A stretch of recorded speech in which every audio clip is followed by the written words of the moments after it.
What's up everyone, welcome back on the channel. In this episode I got the IBANEZ Q547 headless guitar from IBANEZ. This is the 7-string version of the 2023 series, and after 3 weeks of playing this I will be doing an honest review. So if you want to know if this is worth something or is it a bullshit, stick with me till the end. For some unknown reason everyone is doing a fibbly-wibbly kind of playing on those headless guitars, so we are about to do something completely different. You know my channel, you know what I'm all about, so we'll be doing a metal demo.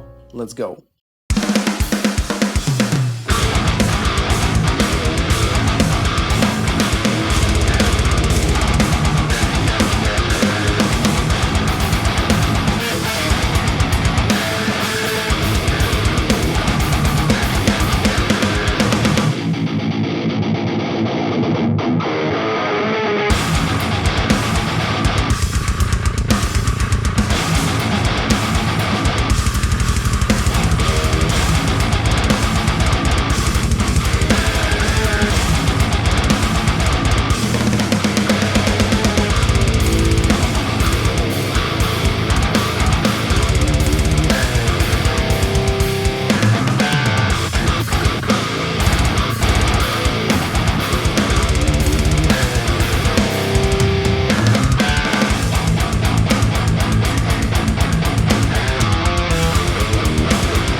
If you like the song, please remember to subscribe to my channel. I'm trying to reach 1000 subscribers by the end of this year, so it's already 2 years that I didn't hit that number, so you can help me with that.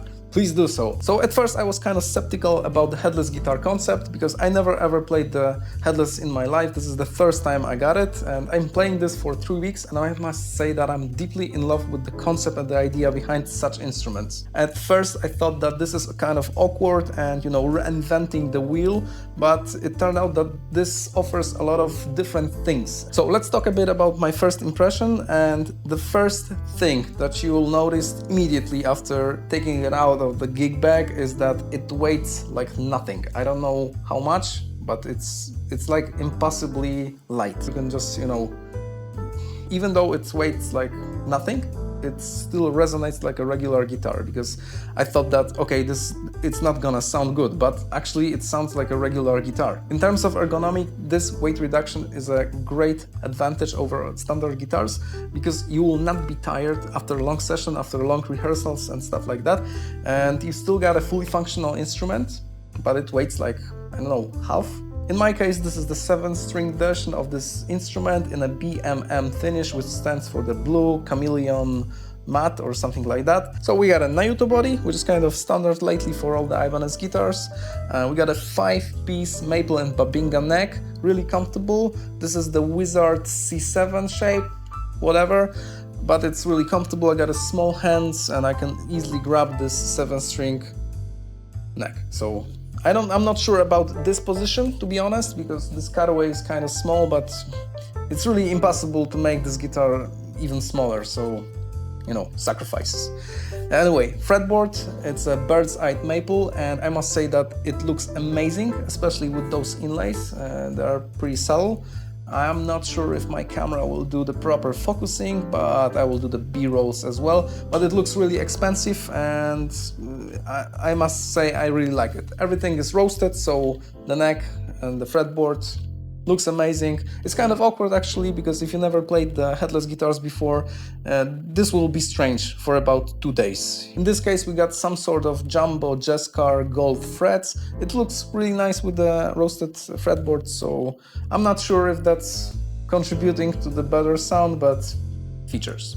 Over here we got illuminated side dots, which should be a standard in all the guitars. I think that this is a really cool feature, and I'm kind of disappointed when I see the guitars without it. I spend a lot of time looking for some, misalignments and quality control f-ups, but in this case everything seems to be perfect, and there are no carved inlays, no carved frets. Everything is like perfect.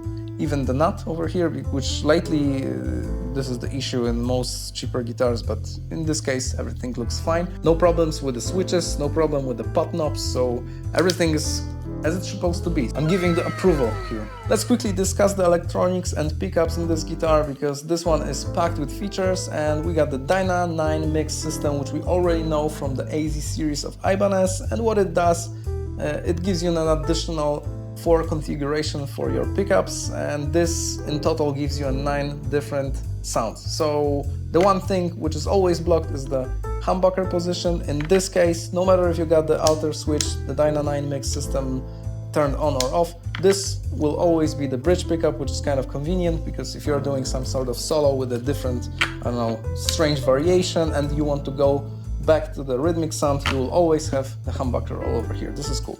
In terms of pickups, we got Q58 and R1 singles, so those were specifically crafted for the Quest series and the headless series of Ibanez, and they are pretty loud output, I must say, and I had to crank the gain a little bit than in the regular guitars. For me, this is a little bit of a flaw, because I really like high gain output pickups, and this is not, Genty approved, let's say, but of course you can crank this gain on your amplifier and DI gain on your interface, and everything will be as you wish. The biggest flaw that I encountered in this guitar is the middle pickup position. One of the first things I had to do, lower this middle pickup position towards the body, because when I was playing I was kind of scratching this pickup, this middle pickup on its surface, and it was really awkward. So this is one of the biggest flaw in terms of design, but you can of course put it inside. I would remove this middle pickup because I don't really use that one, and I will craft the new pick guards to just cover up the hole. All the Quest series guitar are equipped with something called mono bridge, and in this case we got 7 separate bridges, so each string is treated individually, and this is really cool for adjusting, because you don't have to be worried about the different strings readjusting with the bridge.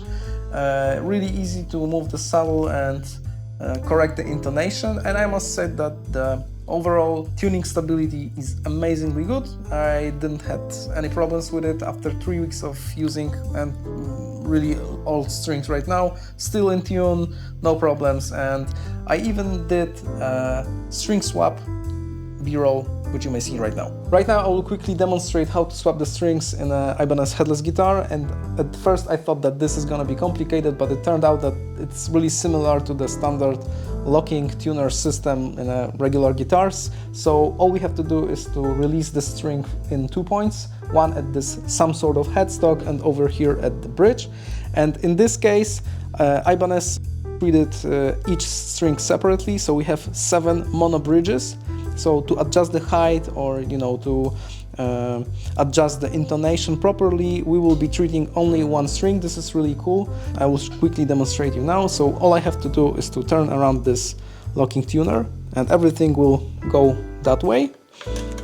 Okay, so it's released right now, and as you can see, I just put it out like this, and now using the typical Allen screw like this from Ibanez, I'm taking it to this some sort of, let's say, headstock, and I will release it over here like that. And that's all you have to do.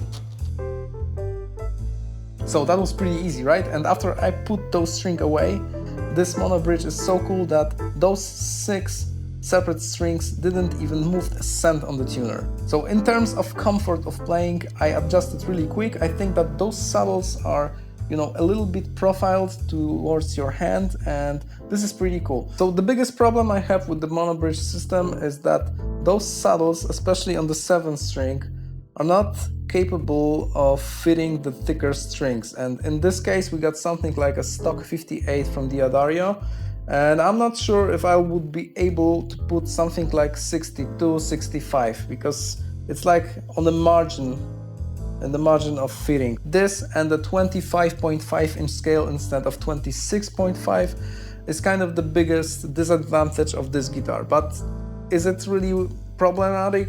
I don't think so. Another cool feature that I never seen before are 2 separate belt hangers, and at first I thought that this is kind of awkward, but it turns out that this is pretty useful because you can stand your guitar all over the surface and don't be worried about, you know, flipping out.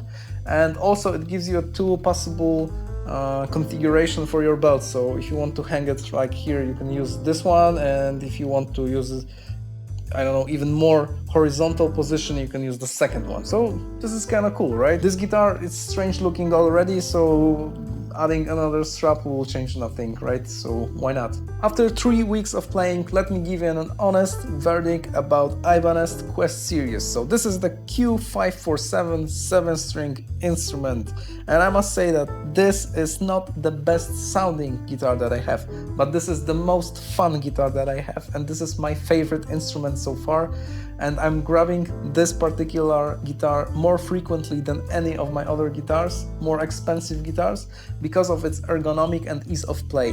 I mean, the comfort is just like unbeatable. You can take the gig bag with you and go with the bike. You know, it's so light, it's so comfort to play that you cannot even match it with a standard guitar. Included gig bag gives you a lot of possibility for traveling. You can put this in your trunk, you can put it on the back seat of your car, and the front seat of your car, even on your bicycle, because it's so small that in comparison to my motorcycle backpack, it's like 20 centimeters bigger only. And this is the instrument, we are talking about the gig bag. So in comparison to the regular cases and the regular width guitars, it's like unbeatable, uncomparable. So would I recommend it? Definitely. This is one of my favorite instruments so far, and if you got an opportunity, go to your local shop and try it by yourself. I think that you won't be disappointed. Of course, buy responsibly, don't take YouTubers' words for granted, check it by yourself. You know, I think that you need to adjust it a little bit because it's a different instrument. It's a different instrument, but I think that I will repurchase this guitar from the Ibanez after this review, so I think that this is the best recommendation, right? I want to add this to my collection, and since I got this guitar at home, I'm playing a lot more, and this is because it's so easy to just grab it. You know, it's just like a toy, but it's fully functional instrument. So that's all for today. Subscribe to my channel and help me reach the 1000 subscribers by the end of this year. Of course, all the links are in the description. If you're looking for the Guitar Pro discount, go to the description of this video. I got the affiliate links all over there, so you can help me, I can help you. This is the best solution, right? But the most important thing is that you need to subscribe, because if you're not subscribing, then, you know, it's just terrible. It's just terrible. All this work for nothing.